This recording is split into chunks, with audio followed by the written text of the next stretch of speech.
You ever make kimchi? I didn't hear you.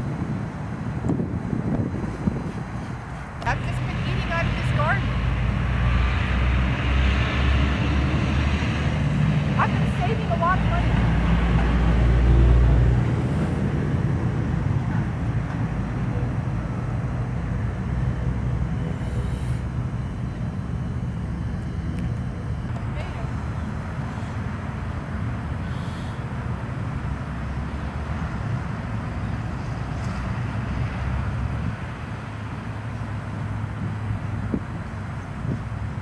All right.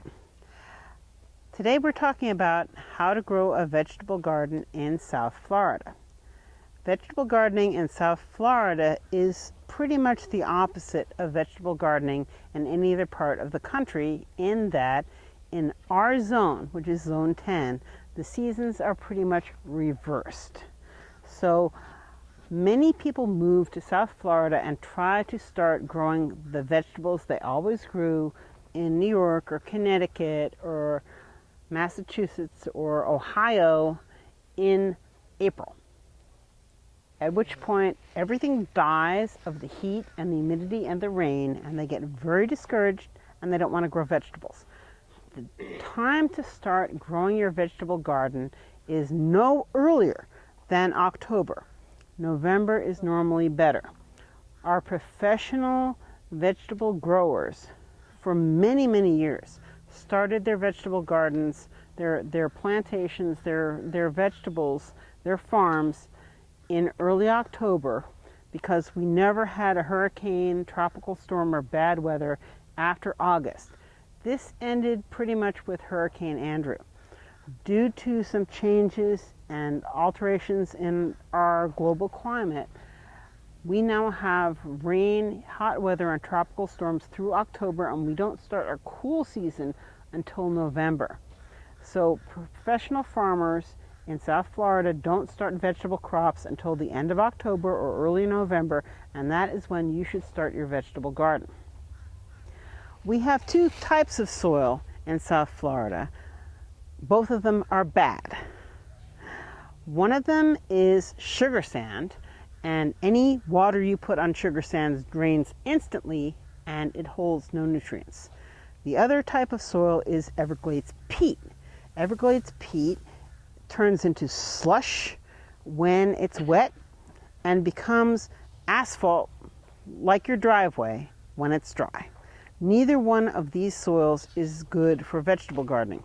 The reason that vegetable grows in South Florida at all as a commercial crop is a particular kind of soil deposited only in pockets in the redlands, which they call the redlands because it has this soil that was swept down into there and deposited by glaciers.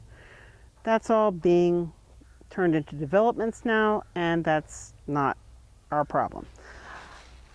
Well, it is our problem, but it's not how we're going to grow vegetables. Unless you're going to buy a farm in the redlands with redland soil, the way to grow vegetables in South Florida is to create your own soil. The best way to create your own soil is not to dig down into the ground and try to amend the sand or asphalt that's there, but to build up and either to produce a raised bed or grow your vegetables in very large pots like they use to grow trees in nurseries. If you already have a raised bed and just need further instruction, that's step one, is to build a raised bed or get some pots. Step two is to put soil in it. Now, putting soil in the bed is best done in layers until you get to the top 1 foot. The top 1 foot of the soil should be a good potting soil, an amended potting soil, and once you get your bed going, you should just mulch it every summer and then compost it and turn the compost over into it every year.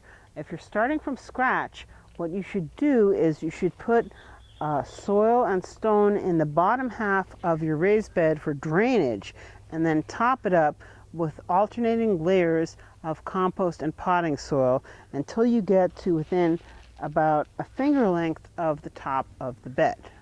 This lets you water it to its full capacity and lets it drain. Oh, that's what you said. You talk with both hands. Yeah, I'm Italian. I got to talk with both hands, right? Now, if you're just filling up a new bed, you don't have to weed. If you're not filling up a new bed, the first thing you need to do is weed out the bed.